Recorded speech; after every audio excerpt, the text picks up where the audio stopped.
Buenos días, hermanos. Bueno, bienvenidos a aquellos que nos visitan por primera vez, aquellos que, bueno, por lo de segunda vez también le vamos a dar la bienvenida. La verdad es que nos gozamos de poder verles y algunos que hacía tiempo que no veíamos, como Nicolai. Bienvenido, Nico, gracias. Qué bueno poder verte, estará con nosotros un tiempo también estudiando, trabajando, así que nos gozamos. Y a otros le damos las despedidas, como a mis suegros. Esta sonrisa es un acto reflejo, ¿no? La verdad es que, bueno, hemos estado buen tiempo compartiendo y queremos también bendecirles, que lleven nuestros cariños a la iglesia de Neuquén y que puedan estar también orando por la obra aquí en España. Así que ha sido un precioso tiempo, todavía tenemos unos días por delante. Muy bien, vamos a la palabra del Señor en esta mañana. Venimos hablando acerca de un tema que es muy real, que la Biblia no lo esconde, que no lo plantea una vida espiritual sin ningún tipo de situaciones ni de crisis, sino que estamos hablando pues de las cosas que nos ocurren cotidianamente, esos momentos en los cuales nos sentimos con nuestras baterías descargadas, ¿no? Y siempre decimos que no hay peor, uno tendría que filmarle la cara, el rostro, a los adolescentes cuando miran el móvil y ven que tienen batería baja, ¿no? Se les orbitan los ojos, se le paran los pelos y bueno, toda una crisis. Pero muchas veces la batería baja la tenemos interiormente. A veces nuestros ánimos, a veces nuestras situaciones, las cosas que vivimos, no siempre estamos así como 100% cargados. O por lo menos me pasa a mí. No sé si te pasa a ti también. Que te encuentras en la vida con luchas, con dificultades. Y hemos visto cómo Pablo, a pesar del gran héroe de la fe que conocemos en el libro de Hechos, pues él mismo decía, ¿no? Muchas veces me he encontrado en apuros, pero no desesperados, derribado, pero no destruido. Él abre su corazón y cuenta los trastelones de su vida. También vimos el domingo pasado en Pedro, ¿no? Y esos momentos de plena fe, capaz de caminar en el agua, y también de esos momentos de dudas que le hacían también hundirse en ellas. Y vamos a seguir con Pedro. Pedro da mucha tela, porque usted sabe que Pedro solo habla más que todos los otros 11 discípulos juntos, ¿no? En la Biblia. Entonces Pedro tiene muchísimas cosas tremendas, victoriosas, pero también tiene tremendas metiduras de pata. Tiene momentos en los cuales toca el cielo con las manos y momentos en los cuales se hunde, y muchas veces por sus propias palabras. Y este es uno de los casos en los cuales lo vamos a ver a Pedro así. Mateo capítulo 16, versículo 15 en adelante. Dice, y él les dijo, vosotros, ¿quién decís que soy yo? Respondiendo Simón Pedro dijo, tú eres el Cristo, el Hijo del Dios viviente. Y entonces le respondió Jesús, bienaventurado eres, Simón, hijo de Jonás, porque no te lo reveló carne ni sangre, sino mi Padre que está en los cielos. Yo también te digo que tú eres Pedro, y sobre esta roca edificaré mi iglesia, y las puertas del Hades no prevalecerán contra ella. A ti te daré las llaves del reino de los cielos, y todo lo que atares en la tierra será atado en los cielos, y todo lo que desatares en la tierra será desatado en los cielos. Entonces mandó a sus discípulos que a nadie dijesen que él era Jesús el Cristo. Esta primera parte de la historia encontramos ese momento, quizás en uno de los momentos cumbres en la vida de Pedro. Jesús, en medio de esta, preguntándole a los discípulos quién ellos creían que Jesús era, Pedro, en un momento de revelación de Dios, porque así nos dice la palabra, él larga esta frase tan conocida: tú eres el Cristo, el Hijo del Dios viviente. Y brotan de las bocas de Jesús hacia la persona de Pedro, pues, una serie de frases que me encantaría que algún día Jesús la pudiera decir de cada uno de nosotros, ¿verdad? Le dijo, bienaventurado eres, Simón, hijo de Jonás. Y ya Pedro empezó a sacar pecho. Así, bien. Ya estoy diferente a los otros 11. Porque esto no te lo ha revelado carne ni sangre, sino mi Padre que está en los cielos. Y entonces, mira, hasta revelación tengo. Imagínate tú ese proceso de Pedro dentro de su corazón. Y a ti te daré las llaves. ¡Hala! Y ya Pedro tenía cogida la autoridad, la aprobación, el beneplácito de Jesús. Pues yo creo que ese era un momento en el que Pedro sentía que sus pies casi se elevaban unos centímetros por encima del suelo. Sin embargo, dice, desde entonces comenzó Jesús a declarar a sus discípulos que era necesario ir a Jerusalén y padecer mucho de los ancianos, de los principales sacerdotes y de los escribas, y ser muerto y resucitar al tercer día. Acá el tema cambió. Por un momento era quién era Jesús. Y ahí todos querían ser lo más íntimo, amigos y cercanos a Jesús que se pudiera. ¿Quién era Jesús? El Cristo, el Hijo del Dios viviente. Así que estaba genial salir en la foto con él. ¿Conocen eso, no? De los, ¿cómo le dicen aquí? Los cholulos, les decimos nosotros en América. Esos que siempre quieren salir en la foto con el famoso, cholulos, ¿no? Salir en la foto. Todos querían salir en la foto con Jesús en ese momento. Él era el Cristo, el esperado por años, por generaciones, el cumplimiento de las promesas del Antiguo Testamento, el Mesías, el enviado por Dios para salvar al mundo. Todos en la foto. Pero ahora el tema cambia. Ya no era quién era Jesús, sino lo que Jesús tenía que hacer.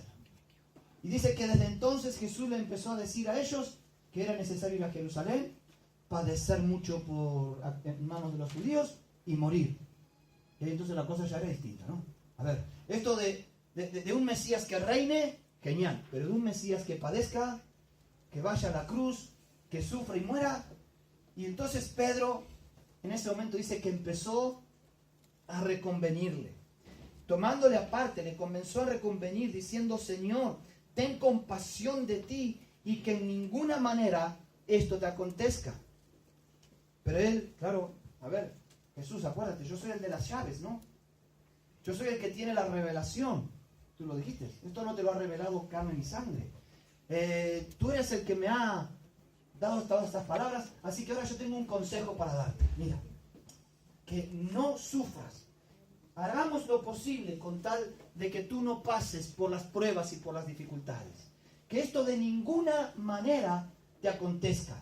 Y la respuesta de Jesús es tan tremenda, porque Jesús lo mira a Pedro y le dice: apártate de mí, Satanás. De un momento tener las llaves del reino, a otro momento tener la etiqueta de Satanás. De un momento tener revelación del cielo, y en un momento siguiente Jesús que le tenga que decir: es que tú no pones las cosas en las cosas de arriba, sino en las de la tierra. Y yo digo: Señor, qué genial que Pedro sea así. Porque saben, muchas veces yo también soy así. Y muchas veces nosotros también somos así. Salimos de un momento de un éxtasis espiritual, por decirlo de alguna forma, de algún encuentro con Dios, de un momento en el cual pudimos ver la gloria de Dios, y en otro momento somos tan terrenales, tan pendientes de la voz del enemigo en nuestros oídos. Por un momento sentimos que tenemos revelación de Dios, y por otro momento la revelación viene del mismo infierno. Creo que esto es algo que a todos, bueno, por lo menos a mí, me suele ocurrir.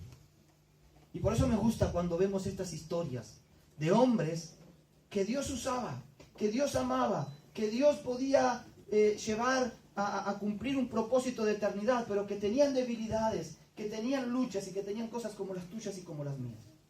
Menos mal que Pedro no era un Superman, porque yo no podría seguir los pasos, ni ejemplo, ni testimonio de Pedro. Esa es la realidad del corazón humano. Por eso Jesús le dice: porque no pones las cosas, tus ojos, en las cosas de Dios, sino en las de los hombres. ¿Dónde ponemos nuestra mirada? ¿Sabes? Pablo va a advertir varias veces en Colosenses, dice: poned la mira en las cosas de arriba y no en las de la tierra. Poned la mira. ¿Sabes que poner la mira es más que mirar, no? ¿Te gustan los juegos de tiro al blanco o de puntería? A mí me gustan. No sé, los de arco de flecha o los de con algún rifle de estos aéreos comprimidos, me gustan. Pero cuando tú pones la mira no es lo mismo que mirar. Porque yo miro el blanco, Pero otra cosa es cuando tengo que poner la mira en el blanco. ¿Qué requiere eso? Pues requiere no solamente observación, sino atención, tener determinado a dónde quiero llevar mi objetivo. Requiere que todo lo de alrededor, en cierta manera, quede de lado para poner la mira.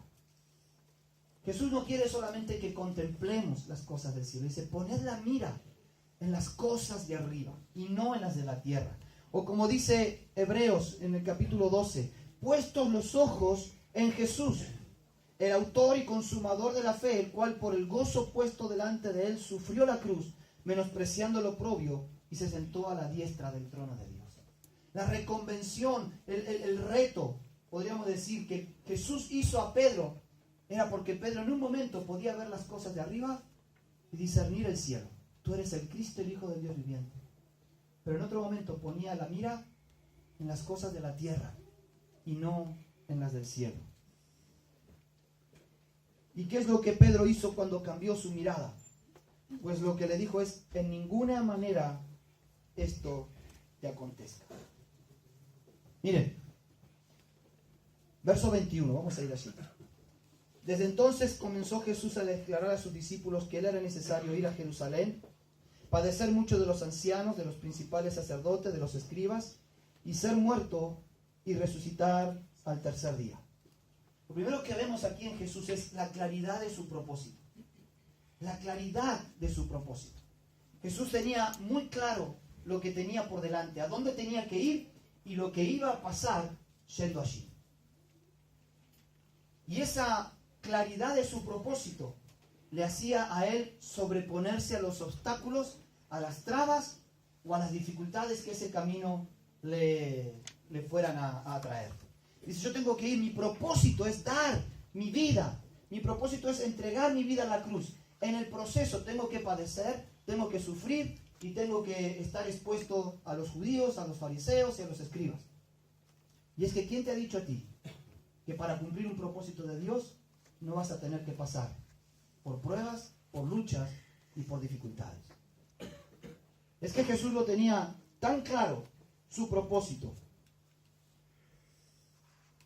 y tan claro el precio que tendría que pagar para cumplir su propósito. ¿Tienes un propósito en tu vida? ¿Y sabes cuál es el precio que tendrás que pagar por ese propósito? Porque sabes que muchas veces tenemos propósitos, pero como no hemos evaluado el precio, en cuanto nos pasan la factura, renunciamos al propósito. Muchos jóvenes dicen, yo tengo el propósito de ser un médico. ¡Hala, qué bien! Sí, pues claro, porque quiero poder sanar a las personas y voy a invertir mi profesión para llevar a las misiones y voy a meterme en un campo misionero y voy a ser un médico a las naciones. ¡Qué buen propósito!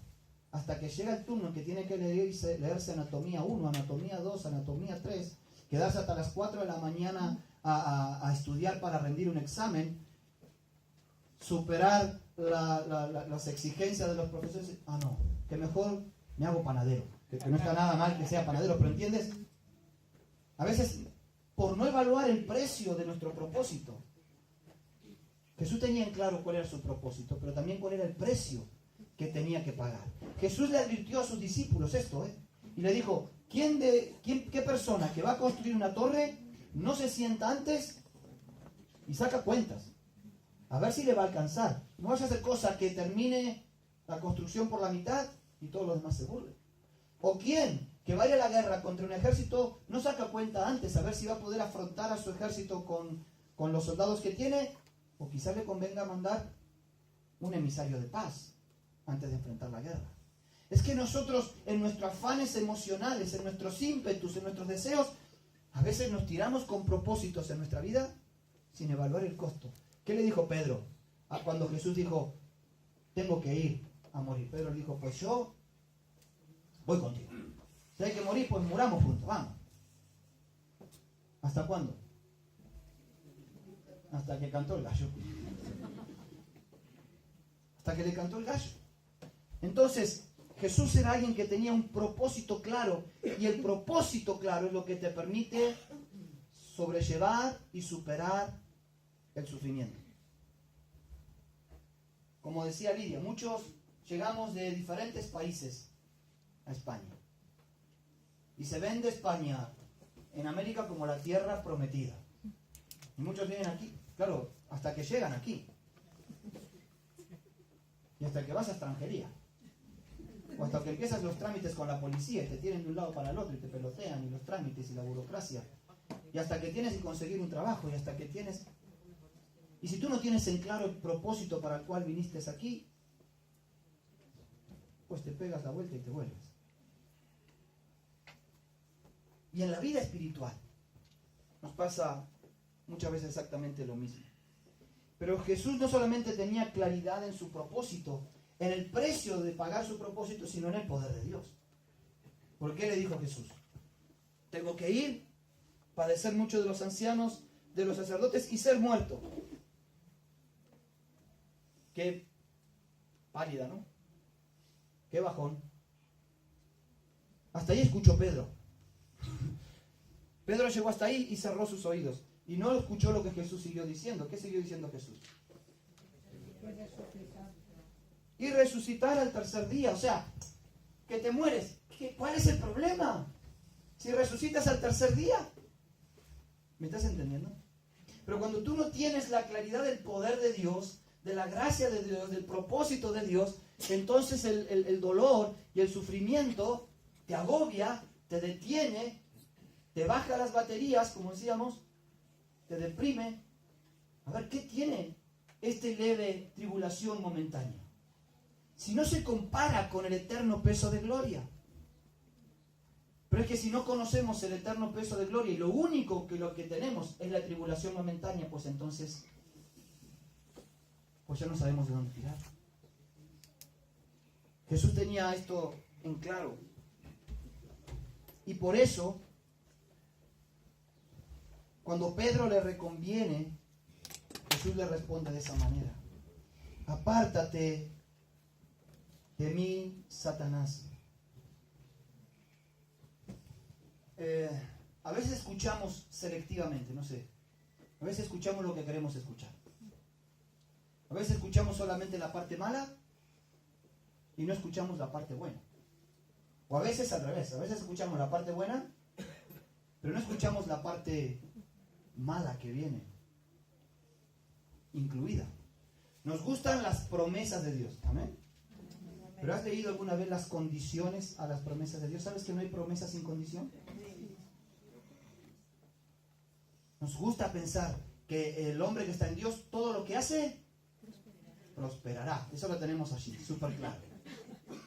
Pero en realidad dice, aquel que no anduvo en caminos de malos, ni en sillas de pecadores, ni en sillas de escarnecedores asentado, sino que la ley de Dios está a su delicia y en ella medita de día y de noche.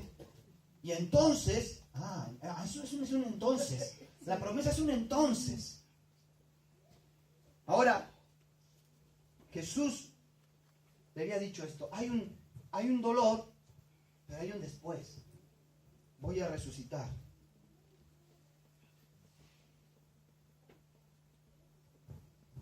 Claro, tenemos que tener en claro esto, ¿no? El sufrimiento, por el sufrimiento, no es lo que estamos planteando. No es, bueno, a ver si levantamos una nueva generación de sufridores, ¿no? De mártires, ¿no? De esos, sufridores profesionales. A ver si no estamos pensando de que el sufrimiento nos purifique de alguna forma. Todos tenemos en claro esto, de que si puedo evitar el sufrimiento, ¿verdad? O sea, si puedes evitar el sufrimiento, pues mejor evitarlo, ¿no? Si le puedes evitar el sufrimiento a otro, pues mejor evitarlo. El tema es que no lo evitemos a cualquier costo. Porque evitar el sufrimiento a cualquier precio es donde Jesús le puso el punto a Pedro. Pedro le dijo a Jesús, de ninguna manera esto te acontezca. ¿Qué hay que hacer para que esto no te acontezca? Lo que sea necesario. Si tienes que dejar tu propósito para que no sufras, ¡hala! Es que a veces sabes que optamos por eso. Cuando llevar nuestro propósito adelante implique un sufrimiento, estamos en la cultura del no sufrir, ¿verdad? Estamos en la época del no sufrir. No sé si hasta aquí hay una iglesia en América que se ha difundido muchísimo, la Iglesia Universal del Reino de Dios. cuyo lema es: pare de sufrir. A ver, pare de sufrir. Y entonces en este pare de sufrir, todo es justificable. En el parar de sufrir, todo vale. En esta sociedad, el tema es que no sufras. Si te hace sufrir, no lo hagas. Si servir a Dios te implica sufrir algo, no lo hagas. Si el servir a Dios te implica entregar algo de tu tiempo y eso te trae un tipo de dolor, de sufrimiento, no lo hagas. Si perdonar a alguien, sientes que se te desgarra el corazón y sufres por perdonar, no lo hagas. Si mantenerte casto hasta tu matrimonio te causa dolor, no lo hagas. No sufras. Lo que te cause placer, pues eso haz. Y a veces pareciera ser que evitamos el sufrimiento a cualquier costo. Hoy sufrir no vale. Hoy no vale negarse a los placeres que la sociedad te ofrece. Hoy no vale, pareciera, decir que no cuando todo el mundo te dice que es lícito decirle que sí. Por eso es que Jesús le conviene a Pedro y le dice: tú pones la mirada en la cosa de la tierra y no en la de los cielos. Evitamos el dolor y el sufrimiento, buscamos hacer de nuestras vidas alrededor de la conveniencia, de la abundancia y de la comodidad. Todos queremos estar más cómodos, ¿verdad? ¿No? Sí. A todos. Porque es lo que la sociedad nos va planteando.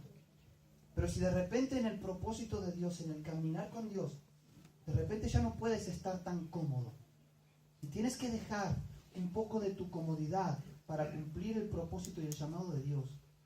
Siempre va a venir algún Pedro que te va a decir: esto nunca te acontezca. A ver, hombre, no vas a andar sufriendo por esto. Porque los tenemos.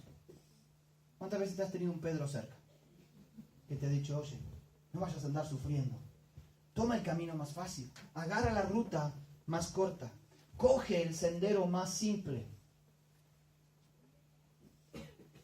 Y así nos lo plantean, ¿no? En leyes, por ejemplo, como el aborto. ¿Cuáles son los argumentos del aborto? Que bueno, que un hijo en esta etapa de tu vida te va a complicar la vida, que cómo vas a llevar a tu hijo adelante siendo soltera, o cómo vas a hacer para tener un hijo en una sociedad tan corrupta, o con los recursos que tienes. Yo el otro día escuchaba las causas que promovían el aborto. Una de las razones era el poco poder adquisitivo. Digo, a ver, que si nuestros abuelos eran más pobres que no sé qué y tenían 5 o 6 hijos. ¿Desde cuándo el poder adquisitivo puede ser un condicionante para tener o no tener un hijo? ¿Desde cuándo? Desde esta época de la comodidad. Desde esta época que te hace evaluar que primero estás tú, segundo estás tú y tercero está tu comodidad. Y lo que no encaje en lo que te quede cómodo y en lo que te dé placer, hay que descartarlo. Si es un hijo, abórtalo. Y si es un anciano, pues mételo, desecha. Todo en esta sociedad, todo lo que no produzca y todo lo que nos sirva, va a contracorriente. Todo lo que no nos dé placer, va a contracorriente. Invertir en el reino de Dios va a contracorriente. ¿Por qué? Porque primero tengo que tener mi seguridad económica, mi seguridad financiera, mis bienes y mis recursos. Y si me sobra, pues vamos a ver si invertimos algo en el reino de Dios. Por eso es que cuando Jesús reconviene a Pedro y le dice: Pedro, y le llama a Satanás, porque la filosofía de Satanás es poner la mira en las cosas de la tierra y no en la de los cielos. Y muchas veces Jesús le va a hablar a sus discípulos después de reconvenir a Pedro y de hacerle bien mirar estas cosas. Me eres tropiezo, porque no pone la mira en las cosas de Dios, sino en la de los hombres. Apártate de aquellas personas que ponen tropiezo a tu vida espiritual. Aquellas personas que tienen más la mirada en las circunstancias, en lo temporal, en las cosas naturales, que en aquellas personas que te alientan a la fe, que te alientan al servicio, que te alientan a la generosidad, que te alientan a crecer en Dios. Y Jesús, después de haber reconvenido a Pedro, le mira a sus discípulos y les dice, esto no va para Pedro solamente, escuchen ustedes, a los discípulos, si alguno quiere venir en pos de mí, niéguese a sí mismo, tome su cruz cada día y sígame.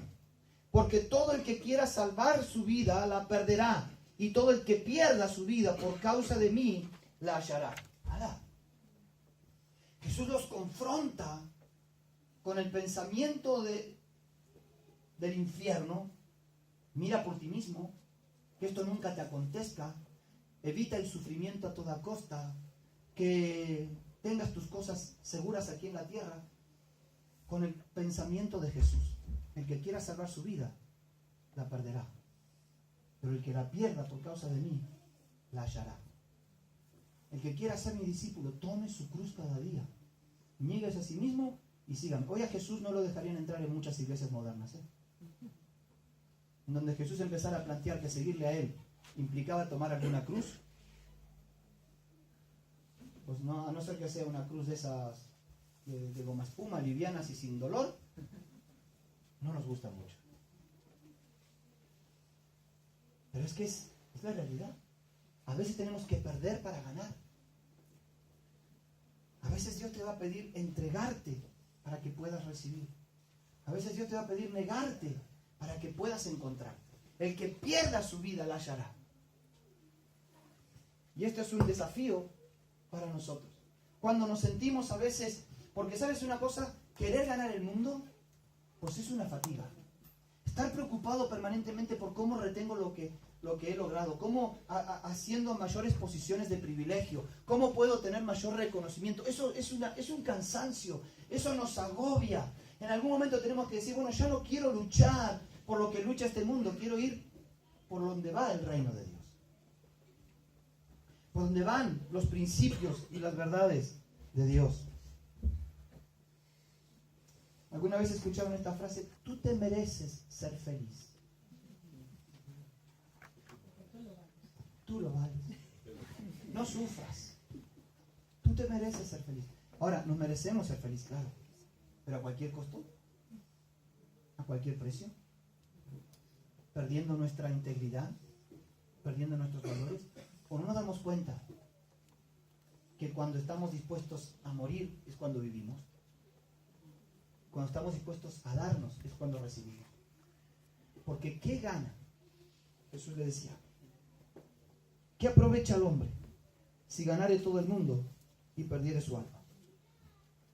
¿O qué recompensa dará el hombre por su alma?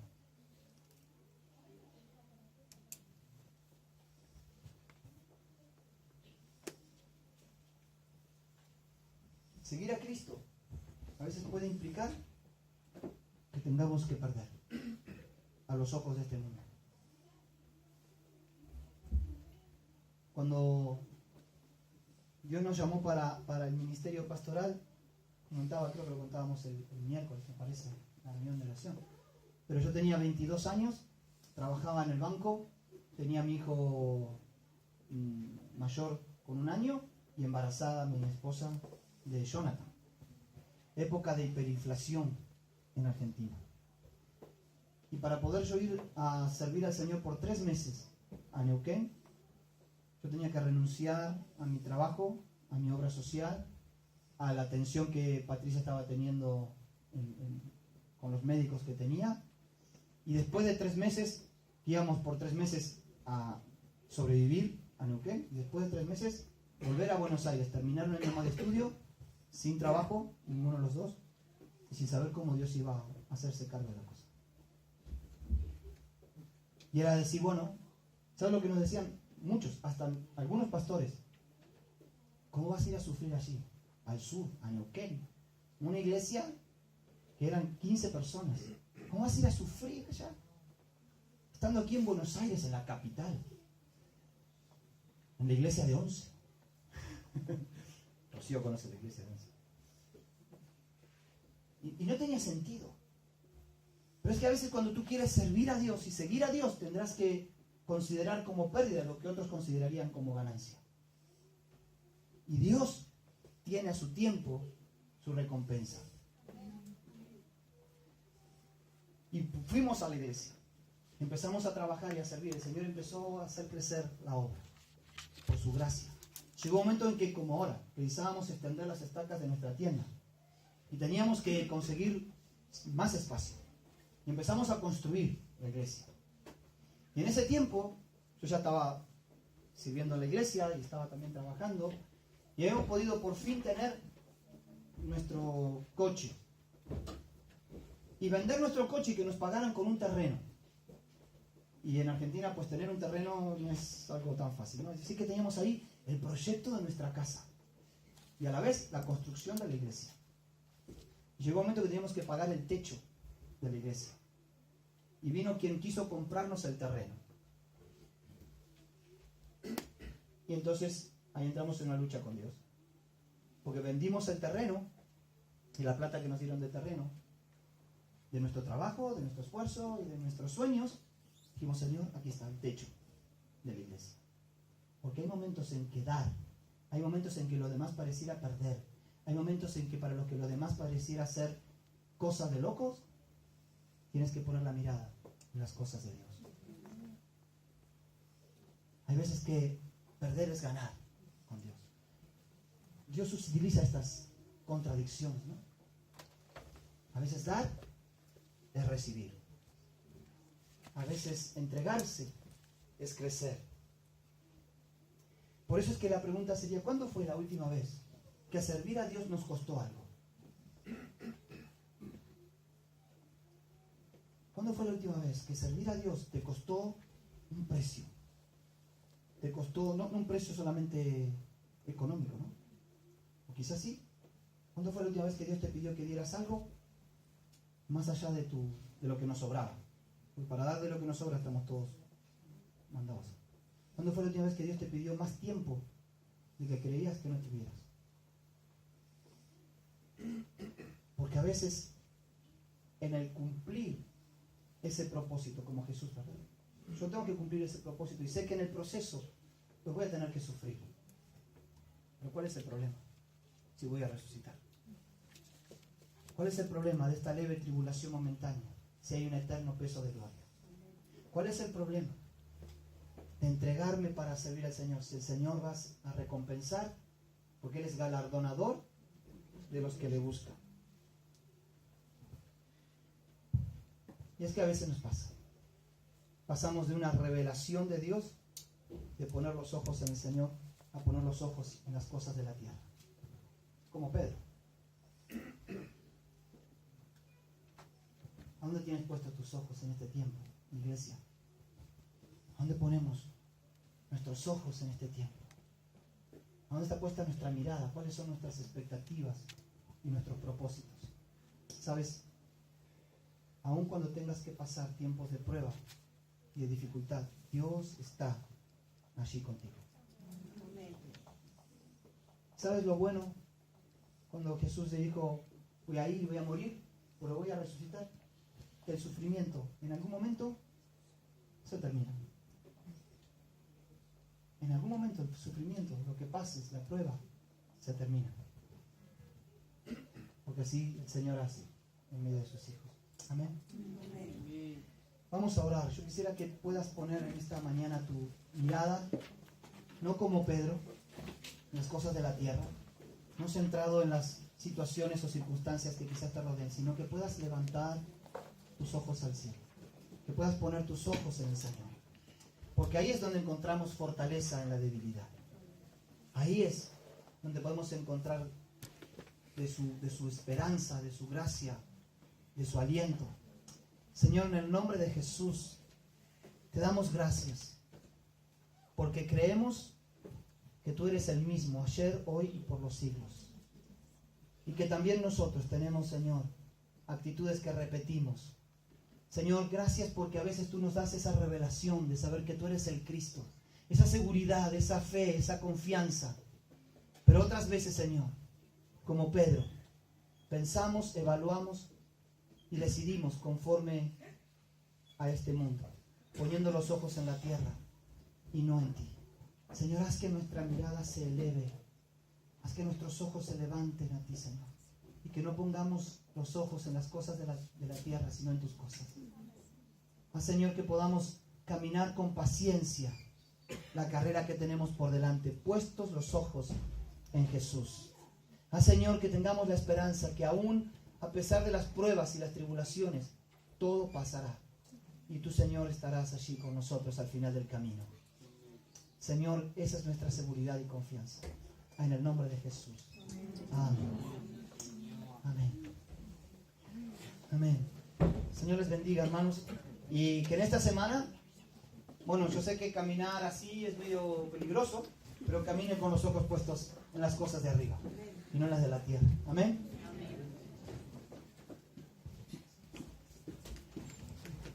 Antes de pasar a